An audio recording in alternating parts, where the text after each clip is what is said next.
L'édito politique sur Europe 1 avec le Figaro. Bonjour Vincent Trémollet-de-Villers. Bonjour Dimitri, bonjour Anissa, bonjour à tous. Bonjour Vincent. Alors François Bayrou a donc réussi son coup, le PS ne l'a pas censuré, il a élargi son socle et il peut maintenant préparer un peu plus sereinement son budget.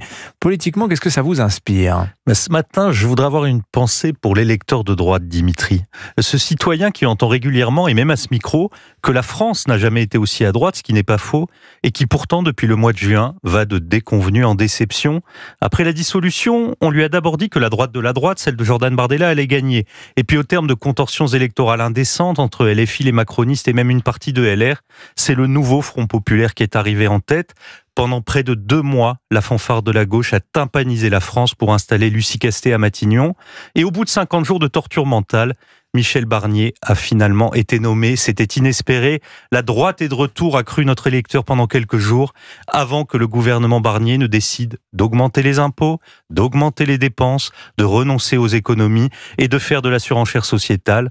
La droite, comme souvent, gouvernait à gauche. Caramba, c'était encore raté. Alors Marine Le Pen a d'ailleurs dit avoir censuré un budget socialiste. Oui, mais notre électeur de droite a trouvé cette censure inutile et dangereuse. Et il avait raison. Cette censure a ressuscité les socialistes et dépossédé Marine Le Pen d'une partie de son influence. Libérée de l'ombre tutélaire du RN, protégée désormais par celle de François Hollande, les ministres de gauche du gouvernement vont s'en donner à cœur joie. Pourtant, notre citoyen a d'abord accueilli la nomination de François Bayrou avec philosophie. Il s'est dit au fond un centriste, c'est ni de gauche ni de gauche, la formule est de François Mitterrand. Mais Mitterrand s'est trompé. Le centriste de Matignon n'a eu qu'une obsession, détacher les socialistes du nouveau Front populaire. Et pour cela, il a accepté de remettre au cœur du débat public la réforme des retraites. Et nous y sommes. Les socialistes ne sont pas au gouvernement, mais à faire le compte des annulations d'économies, des rallonges pour les fonctionnaires, ils sont en train d'en fixer la ligne, et la ligne, c'est travailler moins pour taxer plus. Notre homme de droite, alors, regarde vers les États-Unis et il voit Jeff Bezos et Elon Musk faire des concours de fusées dans l'espace. Et quand son esprit revient en France, il est condamné au conclave sur les retraites et au débat sur l'interdiction de Twitter.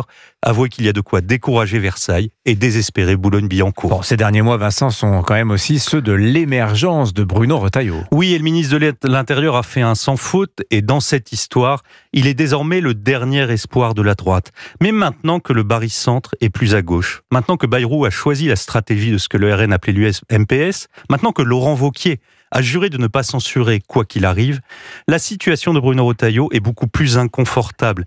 Elle l'oblige à rééquilibrer les choses par un fait politique indiscutable. Alors il y en a un tout trouvé au début du mois de février. Lors de sa niche parlementaire, LR devrait déposer une proposition de loi qui vise à restreindre le droit du sol à Mayotte. Si cette PPL est votée par la droite, le RN et les macronistes, Bruno Retailleau et les LR pourront faire la preuve de leur utilité et de leur influence. Et François Bayrou va jouer ainsi une mi-temps dans chaque camp. Son gouvernement jouera pour sa part au jeu du tir à la corde. Vous savez, c'est quand 2 équipes face à face mettent toutes leurs forces pour tirer la corde à elles. Ministres de gauche et ministres de droite vont se brûler les mains. Et à chaque fois qu'une équipe aura gagné un petit mètre, elle criera victoire en levant les bras et en lâchant la corde, ce qui permettra à l'équipe adverse de rattraper le terrain perdu.